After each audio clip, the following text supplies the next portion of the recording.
अस्सलामुअलैकुम, आप देख रहे हैं GTV न्यूज़ और मैं हूं ज़ारा शफी और मैं हूं जवेरिया अली। मुग़ल आज़म, देवदास और इस जैसी दीगर शोहरा आफाक फिल्मों में किरदार निभाने वाले मायानाज अदाकार दिलीप कुमार वफात पा गए। शहनशाह जज्बात ने अपनी अदाकारी से कई किरदार हमेशा के लिए अमर कर दिए। मरहूम को करोड़ों चाहने वालों की मौजूदगी में आहू और सिसकियों के साथ मुंबई के कब्रिस्तान में सुपुर्द खाक कर दिया गया। फिल्म नगरी पर तवील अरसे तक हुक्मरानी करने वाले लेजेंडरी अदाकार दिलीप कुमार 98 बरस की उम्र में इंतकाल कर गए।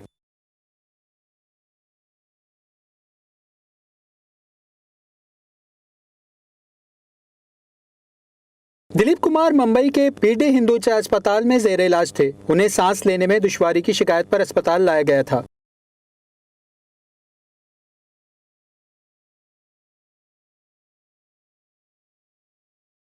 उन्नीस सौ 22 में सूबे सरहद के शहर पेशावर के महल्ले खुदादाद में पैदा होने वाले दिलीप कुमार का असली नाम यूसुफ खान था। फिल्मी दुनिया के रोशन महताब तकसीम बरसगीर से कबल ही 1935 में अहल खाना के हमरा भारतीय शहर मुंबई मुंतकिल हो गए थे। दिलीप कुमार ने अपनी फिल्मी कैरियर का बाकायदा आगाज 1944 में बनने वाली भारतीय फिल्म जवार भाटा से किया। ताहम 1960 में बनने वाली तारीखी फिल्म मुग़ल आज़म में शहजादा सलीम का किरदार उनकी असल पहचान बना। दिलीप कुमार को सबसे बड़ा भारतीय आर्ट्स अवार्ड दादा साहब फाल्के दिया गया। पाकिस्तानी हुकूमत भी उन्हें निशाने पाकिस्तान से नवाज चुकी है। बरसगीर पाक और हिंद के नामवर अदाकार यूसुफ खान अल मारूफ दिलीप कुमार की गायबाना नमाज जनाजा उनके आबाई घर मोहल्ला खुदादाद पेशावर में अदा कर दी गई, जिसमें तमाम मकातिब फिक्र से ताल्लुक रखने वाले अफराद ने खुसूसी शिरकत की। मजीद जान लेते हैं पेशावर से अपने नुमाइंदे नवाब शेर से, जो इस वक्त दिलीप कुमार के आबाई घर में उनके भतीजे के साथ मौजूद हैं। नवाब, बताइएगा क्या तफसीलात हैं? जी बिल्कुल, बरसगीर पाक व हिंद के नामवर अदाकार दिलीप कुमार आज मुंबई में इंतकाल कर गए हैं और उनके आबाई जो घर है मोहल्ला खुदादाद पेशावर में उनका गायबान नमाज जनाजा अदा कर दिया गया है। मेरे साथ इस वक्त दिलीप कुमार का भतीजा फवाद इसाक मौजूद है। उनसे इस हवाले से बात करते। जी, पेशावर के जो शहरी है अब भी दिलीप कुमार साहब से इतना ही प्यार कर रहे हैं, उनका गायबान नमाज जनाजा भी अदा कर दी गई थी। वो कैसे इंसान थे उस हवाले से? दिलीप कुमार साहब एक बहुत ही शरीफुल नफ्स और नेक इंसान थे। बहुत शफीक, नरम लहजा उनका। वो हर एक से, अमीर गरीब से, बड़े छोटे से बिला तफर्रुक प्यार करते थे। जाना तो अल्लाह के पास सबने है, सो वो आज भी अपने रब के पास लौट गए। अच्छा, पेशावर के बारे में उसकी क्या? लाजवाल मोहब्बत करते थे पेशावर से, पेशावर की मिट्टी से। इसीलिए वो अपना घर पेशावर के लोगों के लिए अपनी पावर ऑफ अटॉर्नी जो मेरे पास है उसमें वो डोनेट कर गए थे। वो और उनके बहन भाई पेशावर के लिए ये घर डोनेट कर गए थे। जैसे कि आप लोग देख रहे हैं कि मारूफ अदाकार जो है वो दिलीप कुमार का जो गायबाना नमाज जनाजा है उनके आबाई घर में अदा कर दी गई है, जिसमें तमाम मकातिब फ़िक्र से ताल्लुक़ रखने वाले अफराद ने शिरकत की। जी, लेजेंड अदाकार दिलीप कुमार के इंतकाल पर वज़ीर आज़म इमरान खान और सदर मुमलिकत आरिफ अलवी समेत दीगर अहम सियासी शख्सियात ने दुख की इस घड़ी में दिलीप कुमार के ख़ानदान से इज़हार ताज़ियत किया है। बॉलीवुड फिल्म नगरी के शहंशाह दिलीप कुमार अब हम में नहीं रहे। लेजेंड अदाकार के इंतकाल पर सिर्फ भारत ही नहीं, पाकिस्तान समेत दुनिया भर के मद्दाह सोगवार हैं। सदर डॉक्टर आरिफ अलवी ने अपने ट्विटर पैगाम में मुतासरा खानदान से इजहार ताज़ियत करते हुए कहा कि दिलीप कुमार आजिज़, पुरवकार और बेहतरीन शख्सियत के मालिक थे। वजीर आजम इमरान खान ने दिलीप कुमार को हमजहद और अजीम अदाकार करार दिया। ट्वीट में लिखा कि दिलीप कुमार ने शौकत खानम अस्पताल के फंड जमा करने में जो मदद की उसे कभी फरामोश नहीं किया जा सकता। ऑपोजिशन लीडर शहबाज शरीफ का भी दिलीप कुमार की वफात पर इजहार अफसोस ट्विटर पैगाम में कहा कि दिलीप कुमार का फनी सफर फिल्मी दुनिया का यादगार तरीन दौर है। मरहूम ने फिल्मी दुनिया में नाकाबिले फरामोश किरदार निभाए। Chairman people's party Bilawal Bhutto ने कहा कि दिलीप कुमार फन अदाकारी का एक अहद था जो तमाम हुआ। बिलावल भुट्टो ने दिलीप कुमार की बेवा सायरा बानो से इजहार ताज़ियत करते हुए उनके लिए सब्र की दुआ भी की। वजीर दाखिला शेख रशीद ने दिलीप कुमार को एक अहद साज फनकार करार दे दिया। कहा उनका मुतबादिल मुमकिन नहीं। वजीर इत्तलात फवाद चौधरी ने अपने ट्वीट में कहा कि बर्रे-सगीर के लाखों मद्दाह दिलीप कुमार को नहीं भूलेंगे। सेनेटर फैसल जावेद ने कहा कि दिलीप कुमार के अंदाज़े अदाकारी ने नस्लों तक इस फन से वाबस्ता अफराद को मुतासिर किया। वजीर आला पंजाब उस्मान बुज़दार का कहना था कि दिलीप कुमार ने कई दहाइयों तक फिल्म बीनों के दिलों पर राज किया। उनके इंतकाल से फिल्म इंडस्ट्री के अहद का खात्मा हो गया। वजीर आला बलूचिस्तान जाम कमाल भी मारूफ अदाकार की वफात पर अफसुर्दा। कहा बेहतरीन शख्सियत के मालिक को हमेशा याद रखा जाएगा। वजीर आला खैबर पख्तूनख्वा महमूद खान ने कहा कि दिलीप कुमार के इंतकाल से फिल्मी दुनिया का एक सुनहरा बाब बंद हो गया। पाकिस्तानी स्टार्स भी गमज़दा हैं। यूसुफ खान अल मारूफ दिलीप कुमार के इंतकाल पर पाकिस्तानी स्टार्स ने दुख का इजहार किया है। लेजेंडरी क्रिकेटर जावेद मियांदाद ने दिलीप कुमार के साथ अपनी तस्वीर शेयर करते हुए उन्हें खिराज अकीदत पेश किया है। पाकिस्तान की फिल्म इंडस्ट्री के मारूफ अदाकारा रीमा ने कहा कि दिलीप कुमार के इंतकाल से एशिया की फिल्म इंडस्ट्री को नाकाबिले तलाफी नुकसान पहुंचा है। पाकिस्तान टेलीविजन की वर्सटाइल अदाकारा बुशरा अंसारी ने दिलीप कुमार के इंतकाल को फन अदाकारी के अहद का खात्मा करार दिया है। आगे बढ़ते हुए आपको बताएं कि आईना उनको दिखाया तो बुरा मान गए। फिजिक्स की तरह रियाजी का पर्चा भी आउट होने पर chairman matric board Sharaf Ali Shah भड़क उठे। जी न्यूज की रिपोर्टर की खबर की तरदीद करते हुए साथ ही सियासी बयान भी दाग डाला। कहते हैं कि बेशक पर्चा आउट हुआ है मगर अपने वक्त पर और इम्तिहानी मरकज में आउट हुआ है। शारका कमाल की रिपोर्ट देखिए।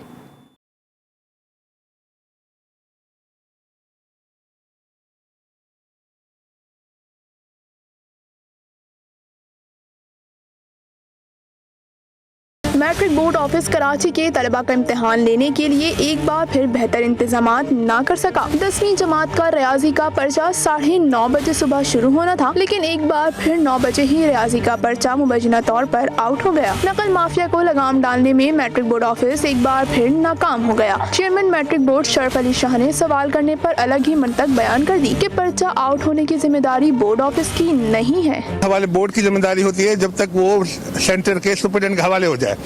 वो सेंटर सुपरिटेंडेंट आधा घंटा पहले पैकेट खोलेगा, वो क्लासरूम कितने ब्लॉक उसको कहते हैं ब्लॉक वाइज काउंट करेगा, क्वेश्चन पेपर उसमें अटेंडेंस शीट डालेगा, उसमें आंसर बुक डालेगा। अगर किसी ने शरारत करके फोटो खींच के व्हाट्सएप कर दिया है तो वो उसकी जो है वो गैर जिम्मेदारी है किसी सेंटर सुपरिटेंडेंट की। दूसरी जानिब PECHS में बोटी माफिया भी हरकत में आ गई। गवर्नमेंट बॉयज सेकेंडरी स्कूल में तलबा हलशुदा पर्चा रखकर इम्तिहान देते रहे और कोई रोकने टोकने वाला नहीं था।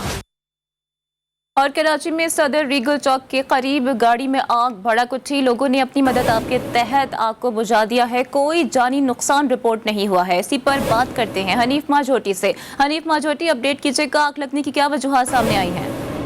जी, आग लगने के अभी तक कोई वजूहात सामने नहीं आई है। पुलिस से जो हमारी बात हुई है उसका कहना है कि पुलिस का कि यहाँ पर जो है वो गाड़ी खड़ी हुई थी, उसमें जो है वो कोई दबा रख के कोई आग वाग जलाने की कोशिश कर रहा था, ये इत्तलात है।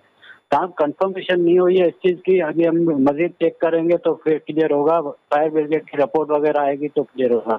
लेकिन आग लगने की वजूहात ताहाल सामने नहीं आ सकी है। हनीफ माजोटी अपडेट करे थे, बहुत शुक्रिया आपका। सर कटवाए हैं, किसी के पांव नहीं पकड़ेंगे। 25 जुलाई को बनीगाला का रुख करेंगे। इमरान खान और बुजदार को भगा देंगे।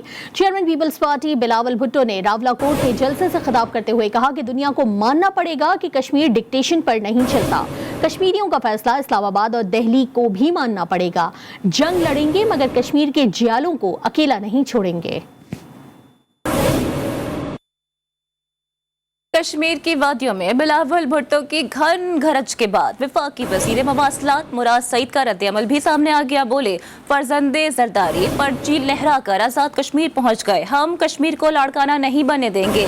कबल इस वक्त धांधली के हवाले से भी उनका ये कहना था कि धांधली का रोना रोने वालों को शिकस्त साफ नजर आ रही है। मुराद सईद ने कहा कि कश्मीरी जानते हैं कि उनका हकीकी तर्जुमान कौन है। गिलगित बाल्टिस्तान की तरह आज़ाद कश्मीर में भी शिकस्त उनका मुकद्दर बनेगी।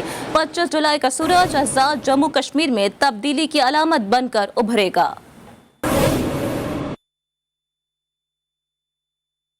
साबिक सदर आसिफ अली जरदारी ने आइंदा आम इंतखाबात से मुतालिक बड़ा दावा कर दिया। कहा, PTI इसके बाद तो कभी इक्तदार में है ही नहीं। मरकज में अगली हुकूमत बिलावल की देख रहा हूँ। उनका कहना था कि नवाज शरीफ का डोमिसाइल मेरे डोमिसाइल से बेहतर है, उनको मशवरा नहीं दूंगा। बिलावल भुट्टो कॉन्फ्रेंस में शिरकत के लिए अमरीका जा रहे हैं।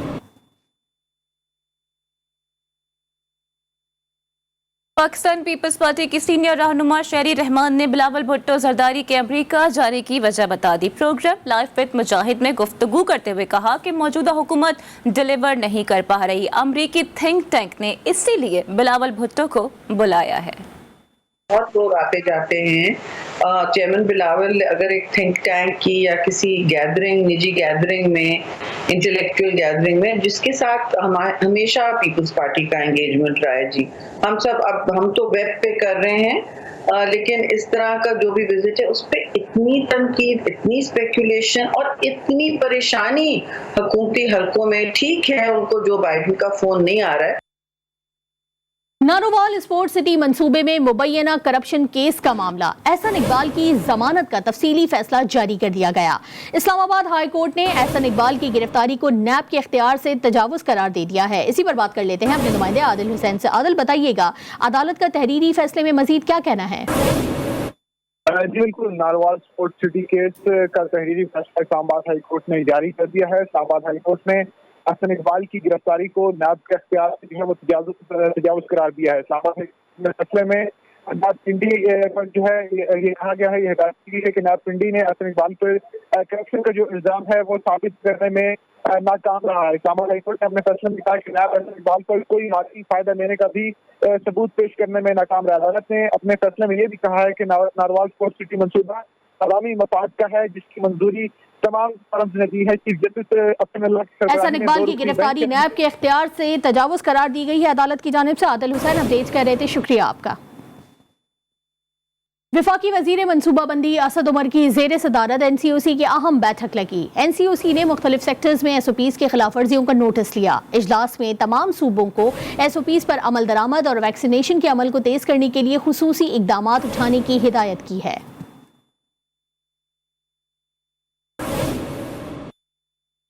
NCOC को गैर मुल्की एयरलाइंस की परवाज़ों की मनसूखी पर तशवीश, सिविल एविएशन अथॉरिटी से रिपोर्ट और तजावीज़ तलब कर ली हैं। गैर मुल्की परवाज़ों की तादाद में इजाफे का फैसला कल NCOC इजलास में मुतवक्के है। इसी हवाले से मजीद तफसीलात जान लेते हैं नुमाइंदा खुसूसी जावेद असगर चौधरी से। जावेद, बताइएगा क्या फैसले मुतवक्के हैं NCOC के इजलास में? जी, बैरून मुल्क पाकिस्तानियों की मौजूद कसीर तादाद और उसके बावजूद गैर मुल्की परवाजों की मुसलसल मनसूखी पर सिविल एविएशन अथॉरिटी ने तशवीश का इजहार किया है और सिविल एविएशन अथॉरिटी से NCOC ने बाकायदा सवाल तजावीज़ और रिपोर्ट तलब की है। और जराये का ये कहना है कि सिविल एविएशन अथॉरिटी की दी तजावीज़ के मुताबिक अमेरिका समेत दीगर ममालिक से पाकिस्तान आने वाले 1,30,000 से ज्यादा मुसाफिर हुए हैं और इस हवाले से परवाजों की तादाद में इजाफे यकीनन किया जाए, जिस पर फैसला कल NCOC के इजलास में होगा। और जराये का ये कहना है कि एयरपोर्ट पर बैरून मुल्क से आने वाले मुसाफिरों का रैपिड टेस्ट 7,000 से बढ़ाकर 10,000 करने की भी तजवीज़ दी गई है, जबकि परवाजों की तादाद 20% से बढ़ाकर 35% करने पर गौर किया जा रहा है। और गैर मुल्की परवाजों की तादाद में इजाफे का फैसला और दीगर जो फैसले इस हवाले से वो कल NCOC के इजलास में मुतवक्को हैं। जी शुक्रिया जावेद। खबरों के सिलसिले को आगे बढ़ाते हुए आपको बताते हैं कि लाहौर सगिया मवेशी मंडी सज गई, मगर वजीर आला पंजाब के अहकामात के बावजूद कोरोना SOPs का कोई ख्याल नहीं रखा जा रहा। व्यापारियों ने भी सहूलियात ना होने का शिकवा कर दिया है, जबकि जानवरों के लिए पानी मुश्किल से मिल रहा है। मजीद आपको रिपोर्ट करेंगे वहीद गुज्जर।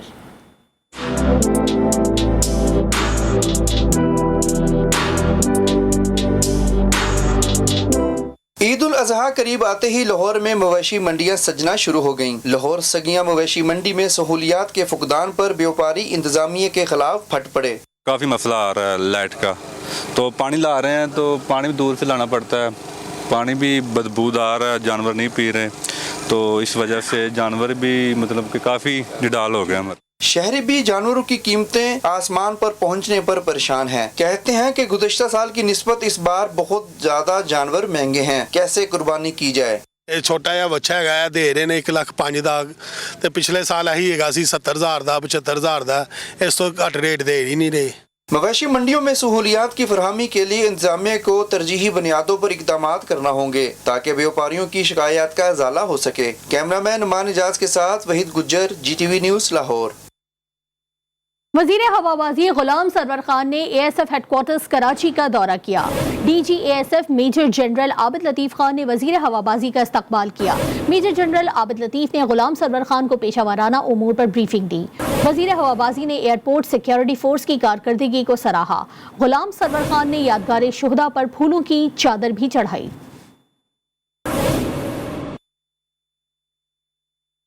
वफाकी दारुल हुकूमत में भी पानी का बहरान संगीन हो गया है। सेक्टर A13 में पानी की शदीद किल्लत के बायस इलाका मकीन बूंद बूंद के लिए तरस गए हैं, लेकिन टैंकर माफिया ने अवाम को दोनों हाथों से लूटना शुरू कर दिया है। रिपोर्ट कर रहे हैं साले अब्बासी।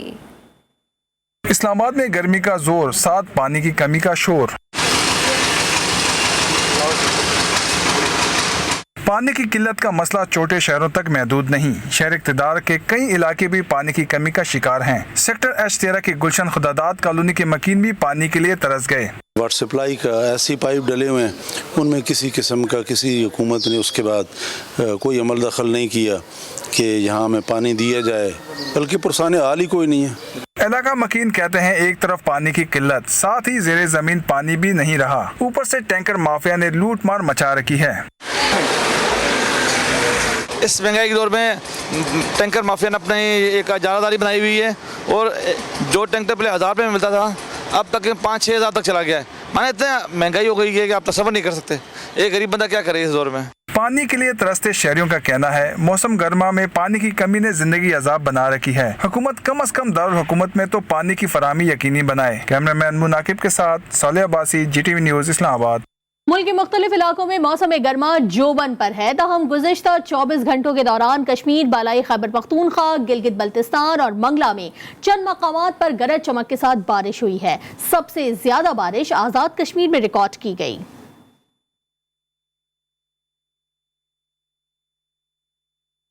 उधर किंजर झील में नहाते हुए एक ही खानदान के 3 नौजवान डूबकर जाँ बहक हो गए। मकामी अफराद ने लाशें झील से निकालकर अस्पताल मुंतकिल कर दी। डूबने वाले कजन समीउल्लाह को बचाने के लिए जाफर झील में उतरा तो वो भी तेज लहरों की जद में आ गया। समीउल्लाह और जाफर को बचाने के लिए काशिफ ने भी अपनी जिंदगी दांव पर लगा दी। डूबने वाले अफराद का ताल्लुक कराची से है। पुलिस के मुताबिक डूबने वाले अफराद एक ही खानदान के थे और पिकनिक मनाने आए थे।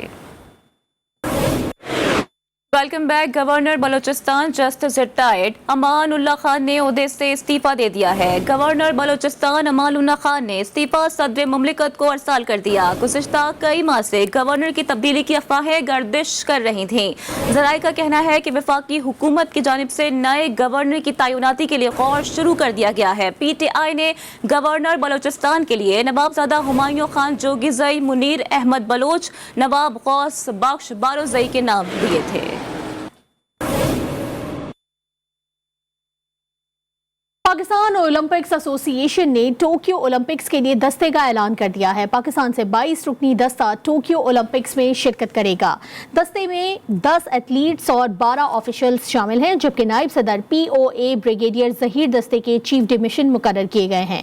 Javed Shamshad Lodhi code lines 1 officer, जबकि Asad Abbas Shah code lines 1 officer बतौर डॉक्टर दस्ते में शामिल किए गए हैं।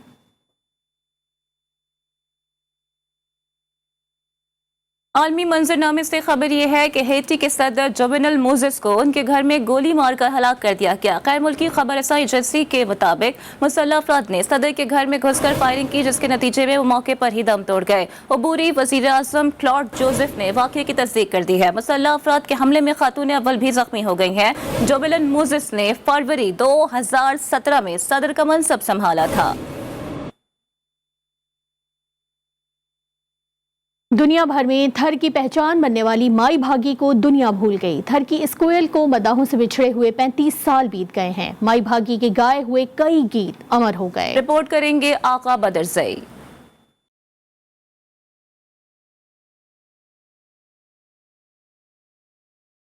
सराय थर की तहसील डिप्लो के इलाके नौकोट में 1920 में पैदा होने वाली माई बागी ने कम उम्री से ही अपने वालिदैन के साथ आवाज़ से आवाज़ मिलाई। माई बागी का ताल्लुक एक गरीब घराने मंगड़हार बरादरी से था, जो डिप्लो और उसके आसपास के देहातों में शादी ब्याह की तकरीबात में गीत गाकर अपना गुजर बसर करते थे। इब्तदा में माई बागी ने गुलकारी का फ़न अपनी वालदा माई खदीजा से हासिल किया। माई बागी ने सराइकी, मारवाड़ी, सिंधी और बड़े सगीर की दीगर ज़बानों में भी गाने गाए। खड़ी नीम के नीचे इनका वो गाना था जिसने उन्हें शोहरत की बुलंदियों पर पहुँचा दिया।